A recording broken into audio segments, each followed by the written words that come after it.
Hello, everyone. Welcome. Thank you for joining me today for Team Building 102, Growing Your Team Beyond Your First Hire.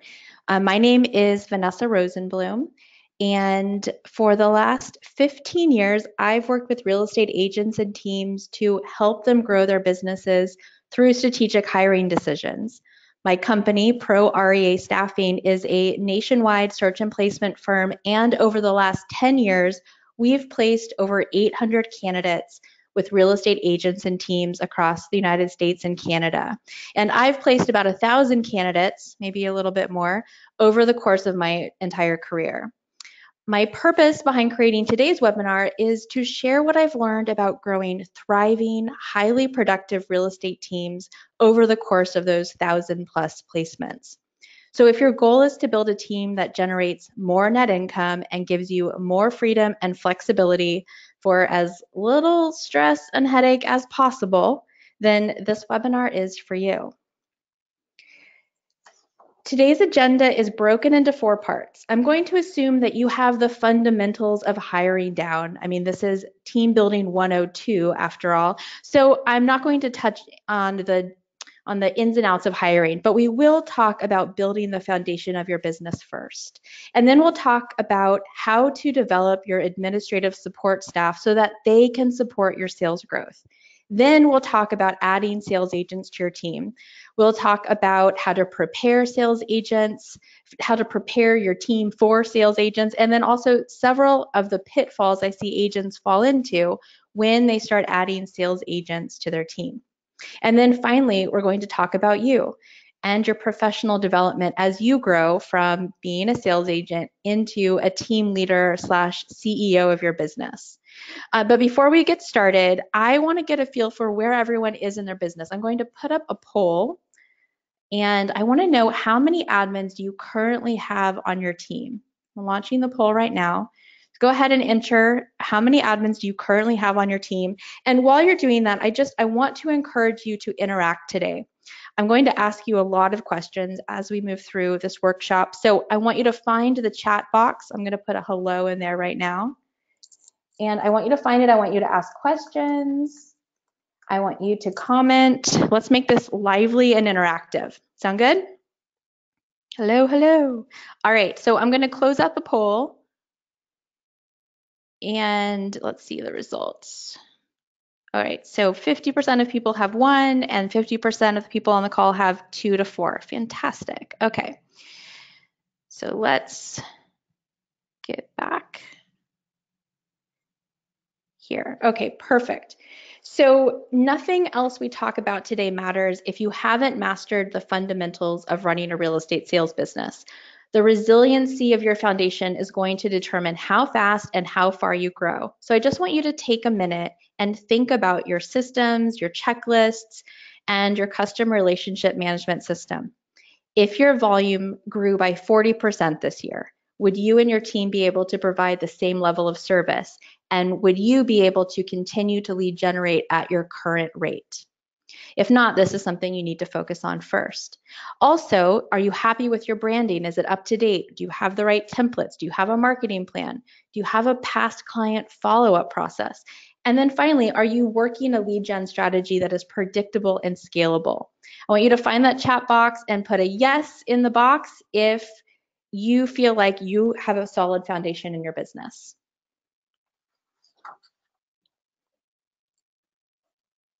Now, after laying your foundation, the first step to building a wildly productive team is hiring a massively talented lead admin.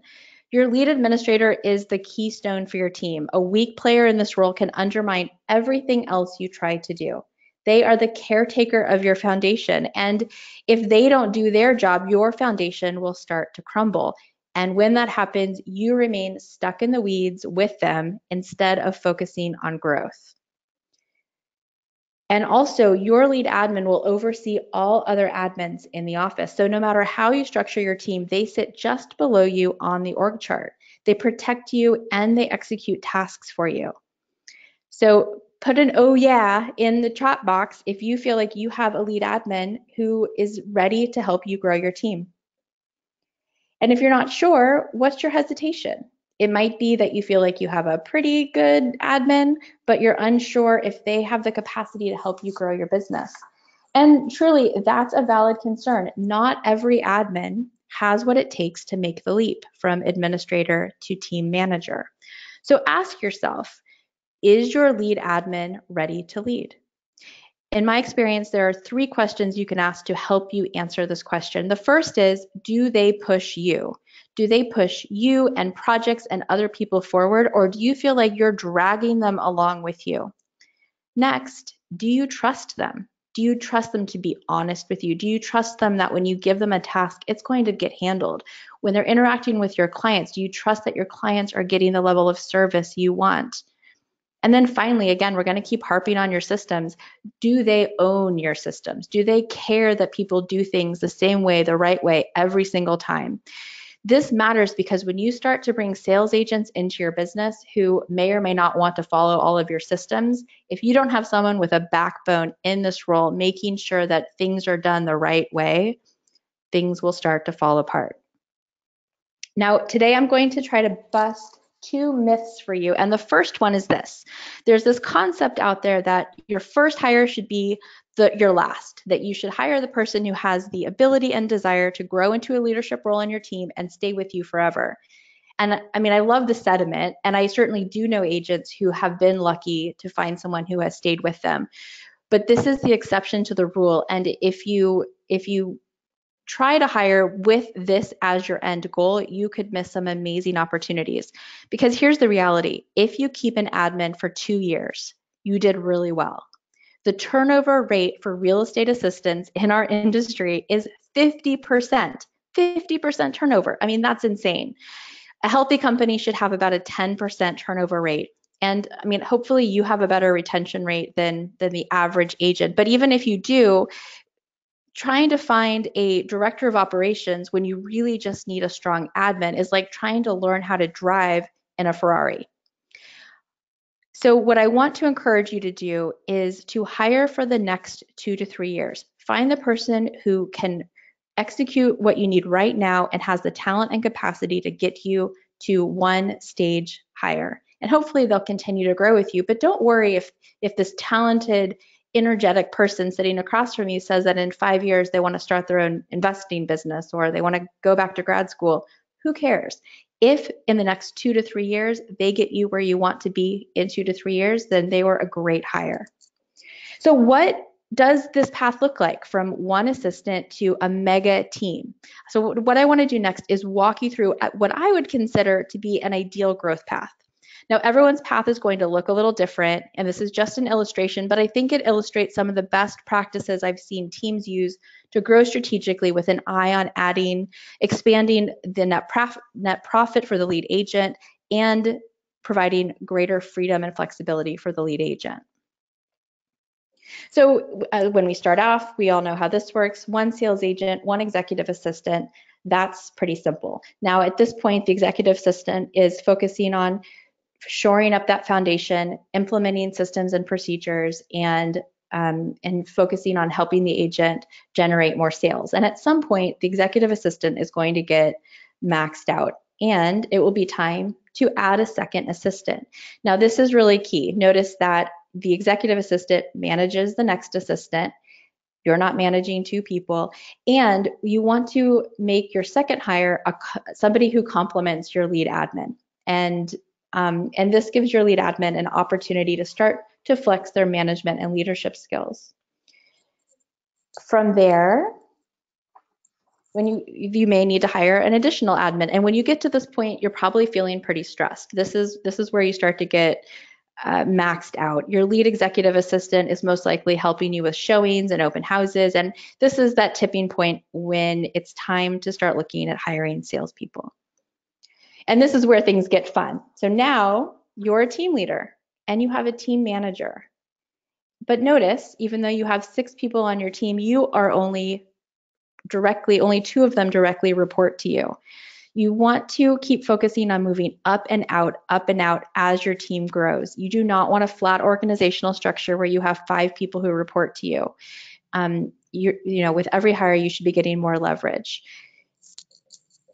And then we may eventually get to this point where your director of operations, where your team manager now becomes your director of operations, or this may be a time when you need to level up your talent, because at this point you are freeing yourself up from the day-to-day interaction with both your sales team and your administrative team, and you're on your way to what Keller Williams would call a 7th level agent, where you're no longer you're no longer in production.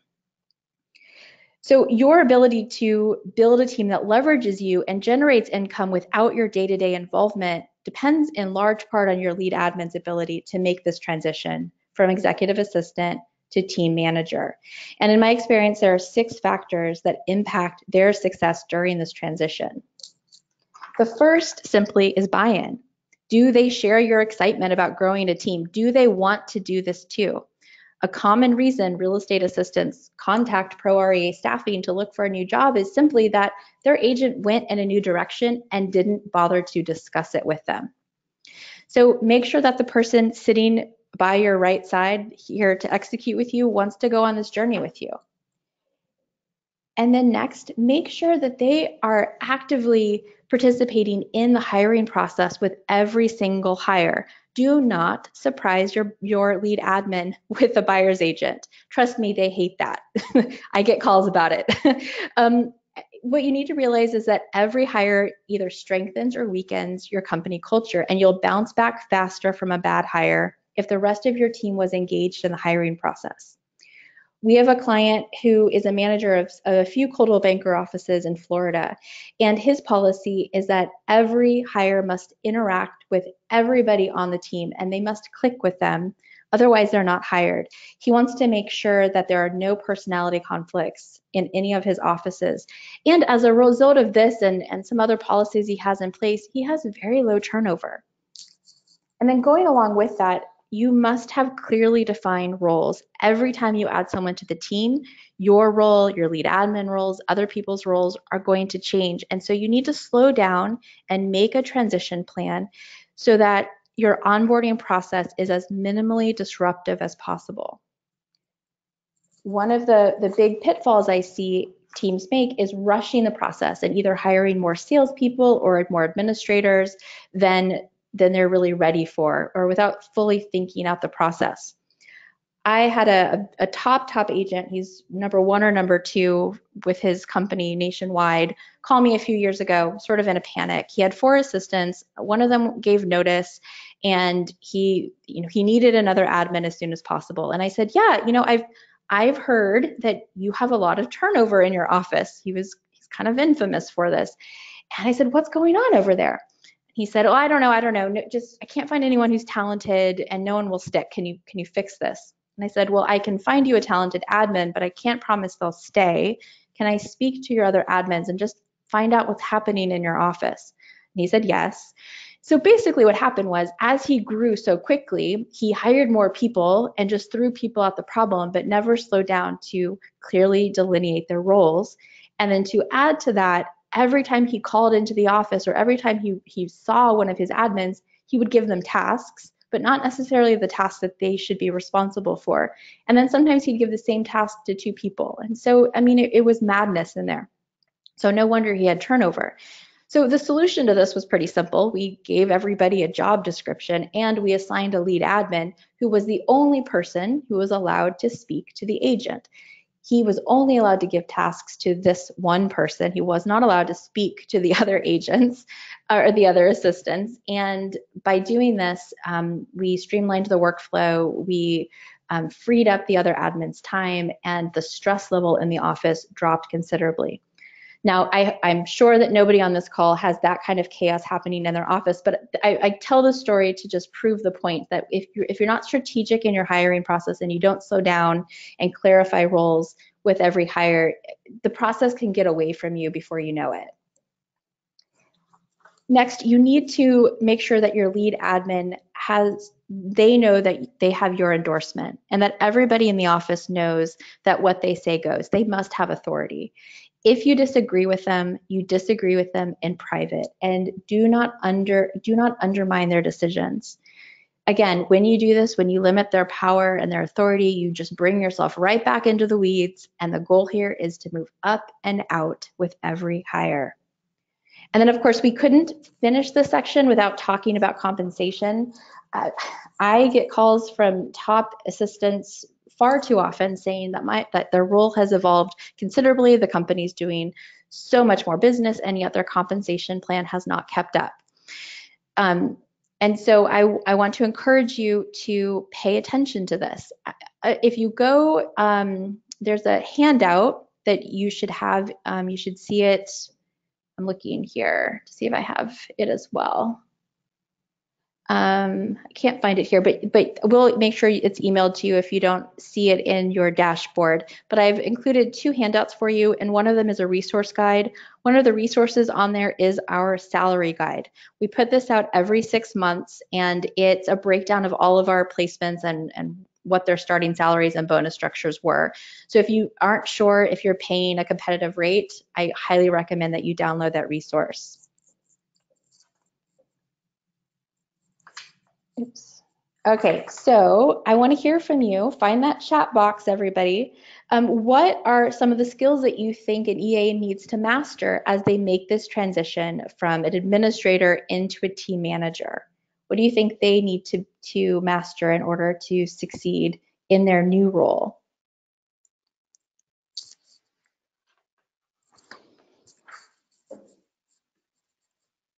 So in my opinion, these are the big rock issues that come up as an administrator makes this transition.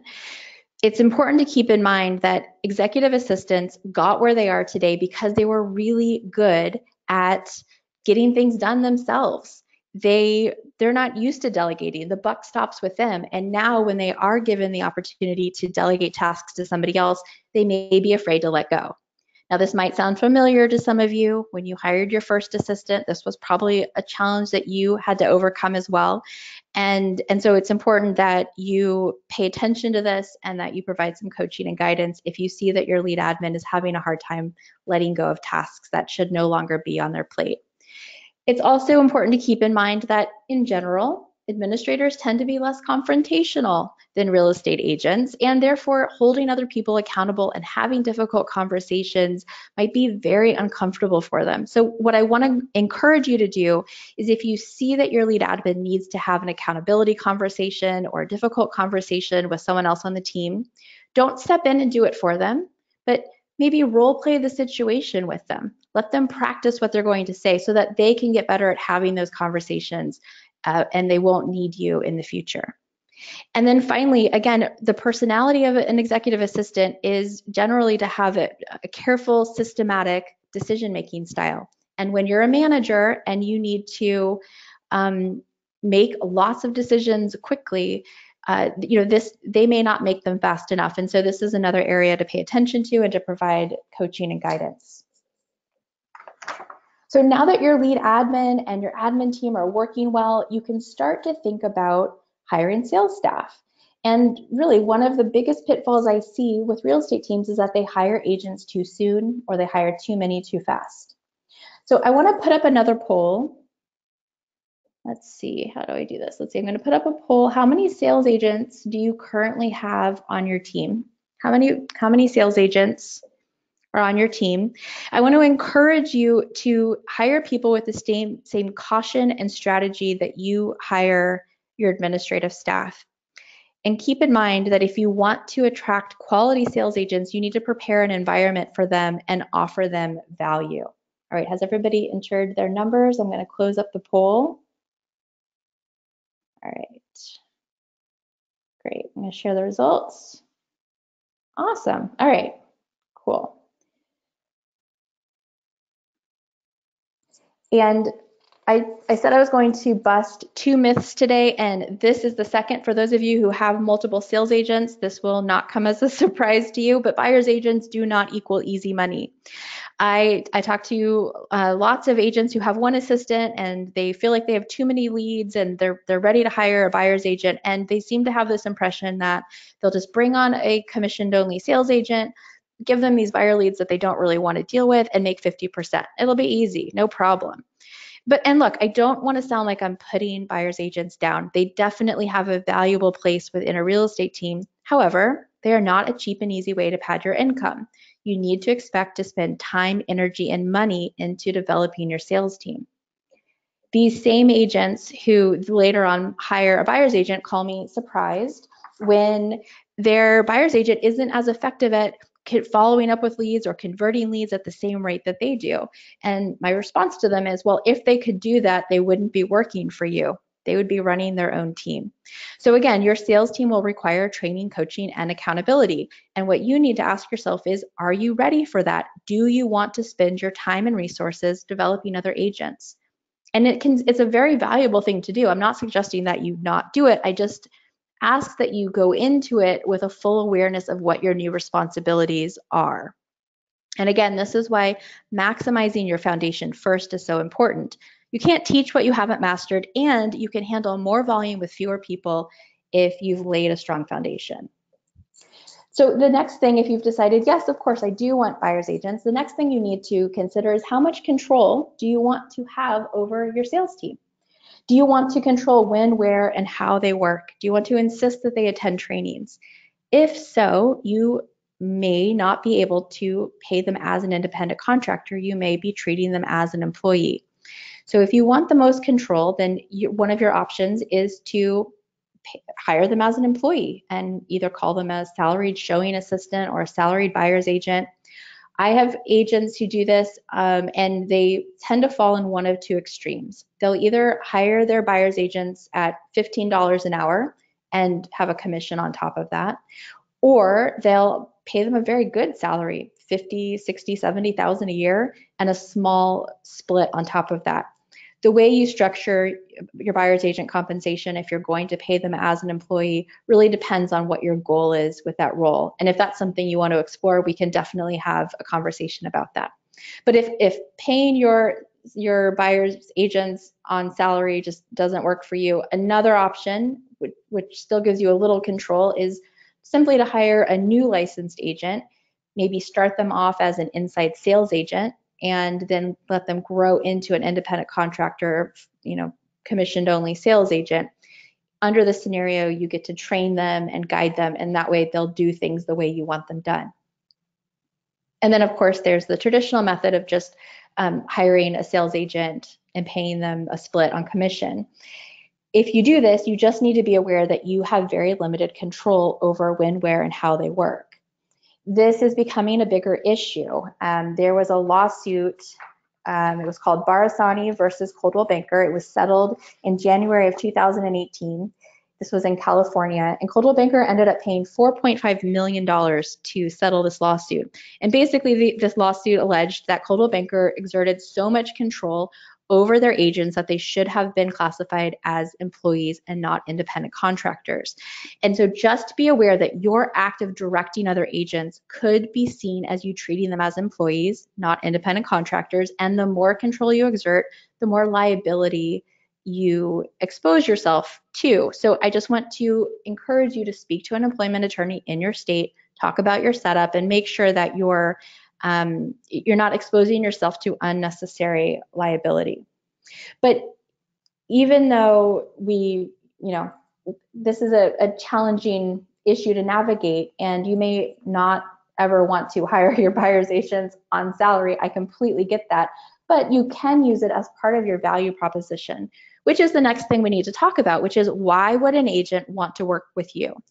And providing financial stability could be part of your value proposition, along with providing leads, coaching and accountability, your brand. These are all valuable components of your value proposition. However, I would argue that there is something that is even more important than anything listed here, and that simply is your culture. Your culture, the way you show up with your team and your clients, matters. And the better job you do at cultivating a strong culture, the more likely you are to attract like-minded people and establish a sense of community and identity that then helps you maintain your standards. So at this point, earlier in the webinar, I said that there was nothing else that was more important than building a strong foundation. However, there is one other piece to this puzzle that I think significantly impacts your ability to grow into a top producing team. And this is simply your ability to grow from a sales agent into a team leader. And I hear often from clients, they'll tell me, I'm just not a good manager. I don't want to manage. Can you find me somebody who could manage themselves? Because I don't want to do any of that stuff. And my feeling about this is that that's a cop out. When you started in real estate, you practiced scripts and dialogues, you role played objections, you mastered your listing presentation, and today you have significantly more skills than you did when you started in the business. And now you're at a new phase of your career with a new set of skills that you need to master. So I want you to think about it. What are the skills that you need to master to grow from being a sales agent into an effective team leader? For me, these are the things that I see some agents struggle with that cause strife and issue in their teams. And for the teams that really are effective, these are the things that the team leaders have mastered. So they're teachers, they're coaches, they're mentors, they're effective delegators. They make decisions and they are culture keepers. So are these, are these responsibilities, are these skills that you want to master? And what challenges do you think you're going to face as you're forced to flex these new skills? The teams I see with massive turnover, with strife and stress, are the ones where the team leader hasn't accepted responsibility for their new role as the teacher, coach, and mentor for their team. And so I want you to think about where are you going to get the training and support that you need in order to master these skills so that you can reach your full potential with your team. All right, so we've covered a lot of ground today, and I'm curious, where do you think you are on this growth pyramid? Share in the comments. Do you feel like you need to work on your foundation? Are you working on your admin support, your sales support, or your leadership skills? Where are you in your business today? And finally, I just want to thank everybody for joining me today and participating. Pro REA Staffing helps real estate teams grow from their very first hire all the way up to mega team status. I've included our flyer in the handout section, and I want to invite you to schedule a free consultation with me or my business development manager, Sarah, to discuss your growth strategy in 2019. Our mission and the thing that we love to do more than anything else is to take an agent, hold them by the hand and walk them through this hiring process so that they can reach their goals and do it with as little stress and a little less headache as possible. We're here to support you at every phase of your growth, and we really look forward to working with you when you're ready to make your next hire. So thank you, everybody. I'll open it up for questions, and again, please reach out if we can help you with your next hire.